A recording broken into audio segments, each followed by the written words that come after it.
Hello guys, today I'm gonna show you how you can manage the rinse 8 dosage in the higher dishwasher.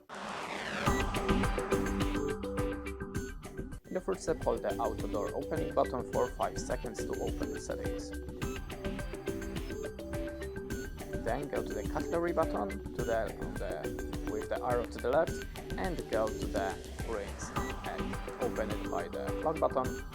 And now, as you can see, we can choose the rinse 8 dosage. The 1 is a minimum, the 0 is a turn it off, and we can set the maximum level of the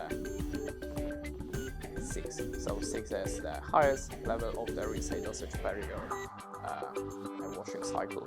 To accept these settings, to configure it, click on the clock settings, and if you want to go back to the menu, click on this settings button once. And that's it. Thanks for watching, leave us a like, recommend, and goodbye.